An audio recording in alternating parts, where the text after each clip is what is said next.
बेटा क्वेश्चन है हमारे पास 11.1 का क्वेश्चन नंबर 5 है। कह रहा in a circle of a radius 21 centimetre and arc subtended an angle of 60 degree. Question थोड़ा बदल गया है, देखते हैं। एक सर्कल है जिसके अंदर एक आर्क है, मान लेते हैं यहां से लेकर यहां तक की एक आर्क है। इस आर्क का अगर हम लोग सेंटर से ऐसे करके मैच कराते हैं तो उसका एंगल 60 डिग्री आता है। कितना आता है?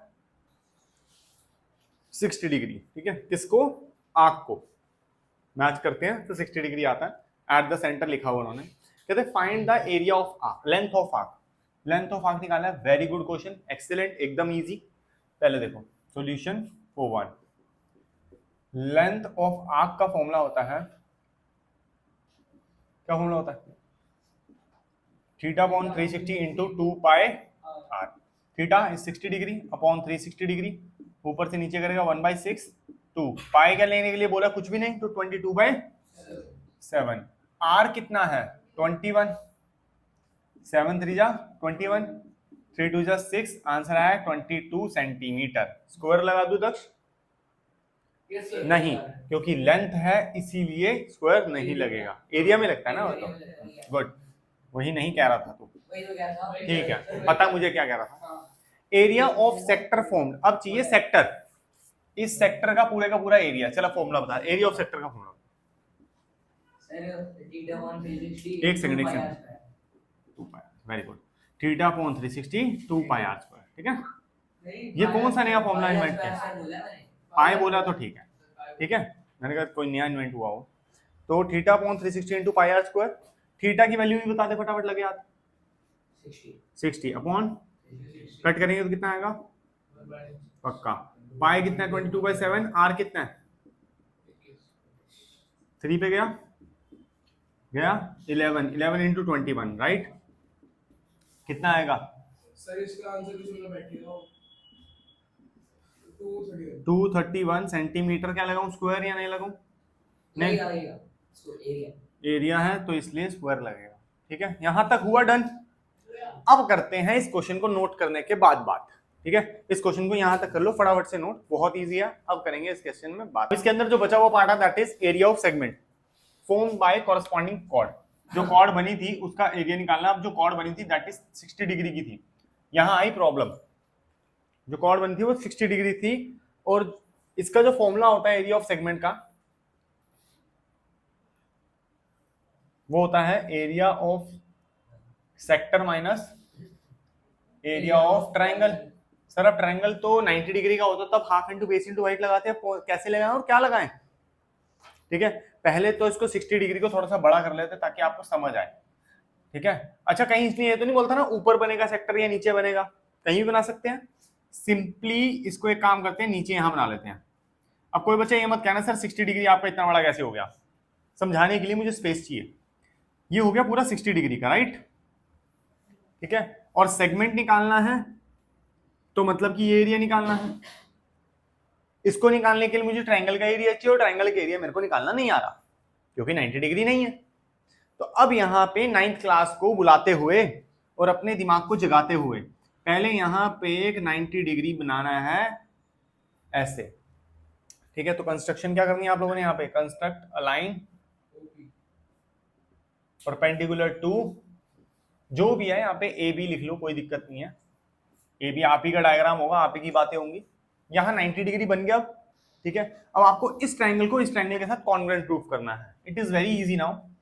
अब हम लिखेंगे इन ट्राइंगल ए, इसको क्या लिखे? डी लिख दे, A D O, and triangle B D O. ठीक है, इसके अंदर देखो O A is equal to O B, किस लिए? Radius OD, OD common. ठीक है, और सर ये 90 डिग्री 90 डिग्री, 90 इसको एंगल 1 इसको एंगल 2 ले लें। Angle 1 is equal to angle 2, 90 degree common. अब बताओ ADO is equal to BDO RHS। ये 90 डिग्री, इसके सामने वाला हाइपोटेन्यूज और एक और साइड लिया कोई मैंने, ये लिया तो सर RHS आएगा। ठीक है, RHS से मैंने ये दोनों कर दिए कॉन्वेनेंट प्रूफ। अब अगर ये कॉन्वेनेंट हो गए तो इसको एंगल 3 और इसको एंगल 4 ले लूं, तो क्या angle 3 is equal to angle 4 CPCT से कर सकता हूं? सर। नहीं कर सकता तो भी बता दो, नहीं सर, कर सकते हो। पक्की बात है। हाँ सर। चलो फिर, अगर ये CPCD से हो गया और angle 3 is equal to angle 4 हो गया, पहले एक बात बताओ, 2 सेकंड पहले हमें पता था angle 3 plus angle 4 is equal to कितना, 60 डिग्री। अब एंगल 3 एंगल 4 के एग्जैक्टली इक्वल है, तो एंगल 4 को मैं एंगल 3 लिख सकता हूँ एक और बार, तो ये क्या आ जाएगा 2 time angle 3 which is equal to 60 degree. यहां से इसको कटेंगे तो angle 3 is equal to 30 degree.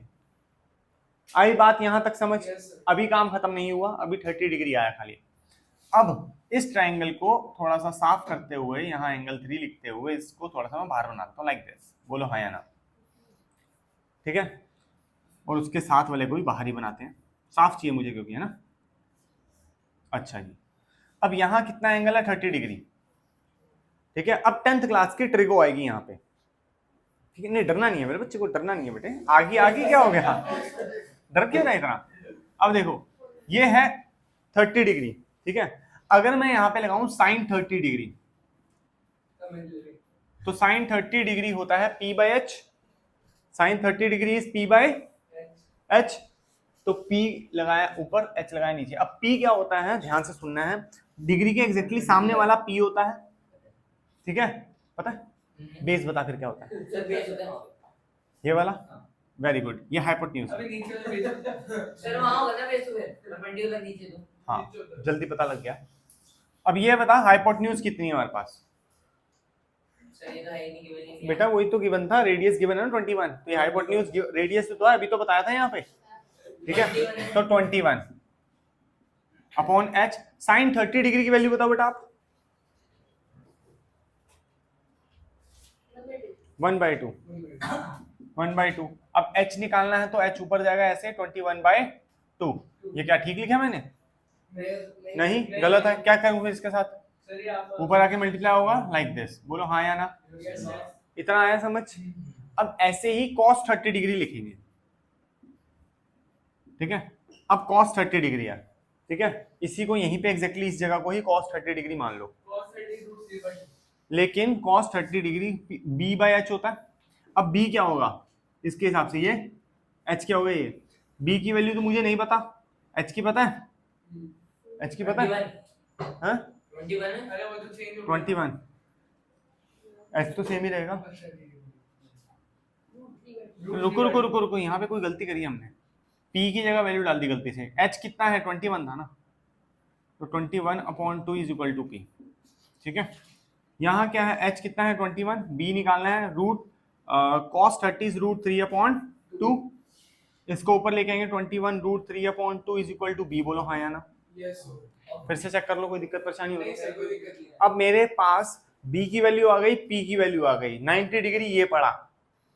ठीक है, आओ फिर लगाओ पाइथागोरस थ्योरम क्या लगानी है इसके अंदर। अब half into base half into base into height, area of sector. सुनो, सेक्टर का एरिया भी निकालता थोड़ी देर पहले, बताओ क्या आया था आंसर? 231 ना 132, 231 पक्का 231 minus half into base into height, 231 minus half, base कितनी है, बेस 21 √3/2। ध्यान से देखो ये गलत है बेस, ये बेस जो आई है ये खाली इस वाले ट्राइंगल की आई है, लेकिन मेरे को ट्राइंगल तो पूरा चाहिए, तो बेस इसके साथ साथ ये भी तो लूंगा, सर ये तो कॉमन प्रूव हो चुका है, तो ये इक्वल होगी। इक्वल होगी, पक्की बात है। अगर ये 21 √3/2 है, ये भी 21 √3/2 होगी, तो इसको 2 टाइम 21 √3/2 ले लूं। अगर इसको 2 टाइम लूंगा मैं, 2 × 21 √3/2, तो 2 से 2 कटेगा, क्या आएगा 21 √3, बेस क्या है 21 √3, क्योंकि बेस मैंने पूरा बड़े वाला लिया ना, यस यस इसमें जो ही निकाला था ये आधा था। अब मुझे क्या चाहिए, हाइट। हाइट मतलब परपेंडिकुलर, दैट इज 21/2। बोले यहां तक ठीक है? ठीक है, अब हाफ क्या बन जाएगा, नीचे 4, ऊपर बन जाएगा 21 × 21 √3। यहाँ कितना आया 231। 231 का अगर हम लोग क्या करें, बाय फैक्टराइजेशन, इसकी फैक्टराइजेशन देखें कि 231 के अंदर क्या क्या चीजें होती हैं। ठीक है, इसको निकाला कैसे था, 21 × 21 होता है ना, 21 × 21 था ना, ये ले 21 × 21, नहीं 11 into 21 11 21 था। एक बार ना निकाल के मैं देख लेता हूँ। ठीक है, एरिया ऑफ सेक्टर कैसे था, theta 60/360 into pi r square, ये आया था 16 पाई की वैल्यू थी 22/7, आर कितना था 21 7 3 जा 21 था और यहाँ पे 1/6 आया था, इसको इससे कट किया था 11/20 11 इंटू 21 था, ठीक है। Yes, sir. तो अब हम लोग इसको लिखते हैं 11 इंटू 21, ठीक है। 21 दोनों में कॉमन आ गया, 21 कॉमन आया, अंदर क्या बचा 11 माइनस 21√3/4। इसके अलावा कैलकुलेशन करने की जरूरत नहीं है, आंसर यही है, ठीक ठीक है। अगर इस क्वेश्चन में मुझे √3 की वैल्यू दी होती तो मैं इसके अंदर वैल्यू डालता, पूरे को पूरे सब कुछ सॉल्व करता, तब आंसर एग्जैक्ट निकाल के लिख के उनको देता, ठीक है। इसको एक बार फिर भी चेक कर लेते हैं।